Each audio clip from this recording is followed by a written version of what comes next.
Hello दोस्तों, कैसे हैं आप सभी। स्वागत है आप सभी का आपके अपने YouTube channel study vlog with Shivendra पर। देखिए, आप लोग जानते हैं कि आज के टाइम में सबसे पहले लोगों के बीच क्या होता है, आपसी सहमति से सेक्स रिलेशनशिप होती है।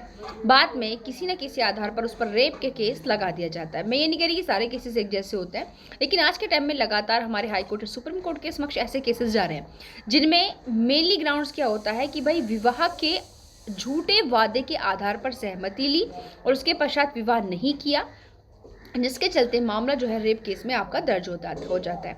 अब यहाँ पर देखिए, यहाँ पर दो तरीके के मैटर्स होते हैं। पहला क्या कि या तो विवाह के झूठे आधार पर आपने जो है सहमति ली थी और सेक्स रिलेशन बनाए थे। दूसरा ग्राउंड क्या होता है कि भाई विवाह के आधार पर जो है कंसेंट ली थी, लेकिन जो इंटेंशन थी वो ये नहीं थी कि विवाह ना किया जाए, लेकिन किसी कारण से विवाह में जो है देरी हो जाती है, लेकिन बाद में विवाह जो है हो जाता है।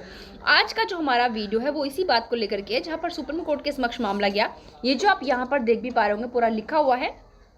संदीप सिंह ठाकुर बना मध्य प्रदेश राज्य का मामला था। सुप्रीम कोर्ट के समक्ष प्रश्न क्या था, आप लोग देखेंगे कि सहमति आधारित संबंध को झूठे विवाह वादे के आधार पर बलात्कार का अपराध माना जा सकता है, लेकिन जब बाद में दोनों पक्ष विवाह कर लेते तो इसका मतलब है जब बाद में दोनों पक्षों में विवाह हो गया तो इसका मतलब जो विवाह का वादा था वो झूठा नहीं था। अब यहाँ पर देखिए, इस मामले में कोर्ट ने क्या कहा। सबसे पहले आपको बता देती हूँ मैटर कहाँ से हुआ। मामला था 2015 से।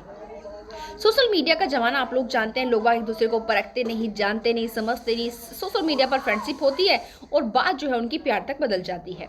यहाँ यह मैटर जो है ये भी 2015 का था। सोशल मीडिया पर जो अभियोजिका थी और जो अपीलार्थी था उनका जो है फ्रेंडशिप हुई, बात हुई एक दूसरे की। उसके पश्चात यहाँ पर विवाह के वादे हुए और विवाह के वादे के आधार पर ही महिला और उस जो अपीलार्थी था उसके बीच शारीरिक संबंध बने।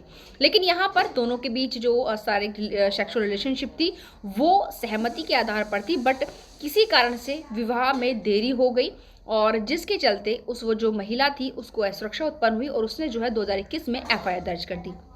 उसके बाद मामला जो है धीरे धीरे यहाँ से सुप्रीम कोर्ट पहुंचा। अब यहाँ पर देखिए कोर्ट ने इस मामले में क्या क्या कहा आप यहाँ पर देखेंगे, लेकिन फिलहाल एक बात बता दूं, सुप्रीम कोर्ट ने क्या किया है, इस केस को सॉल्व करते समय आर्टिकल 142 कंप्लीट जस्टिस का यूज किया।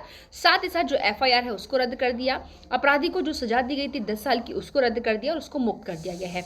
यहाँ पर देखिए कोर्ट ने कहा कि जो मैटर है वो कंसेंशुअल रिलेशनशिप का है, जो गलत फहमी के कारण जिसको अपराध का रंग दे दिया गया, जिसको आपने क्रिमिनल कलर दे दिया, किसके कारण, गलत फहमी के कारण।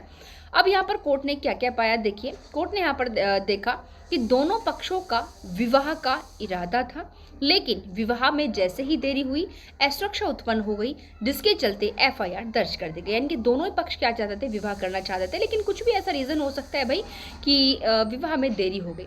लेकिन दूसरी वाली पार्टी में जो महिला पक्ष था उसमें असुरक्षा उत्पन्न हुई, उन्होंने एफआईआर दर्ज कर दी। यानी कि आईपीसी के सेक्शन 376, अगर हम बात करें बीएनएस की तो सेक्शन 64 के अकॉर्डिंग। उसके पश्चात यहाँ पर कोर्ट ने दूसरी बात क्या पाई कि भाई आप लोगों के मध्य जो संबंध थे ये आपके कैसे बने हैं संबंध, आपके जो संबंध हैं वो सहमति से थे।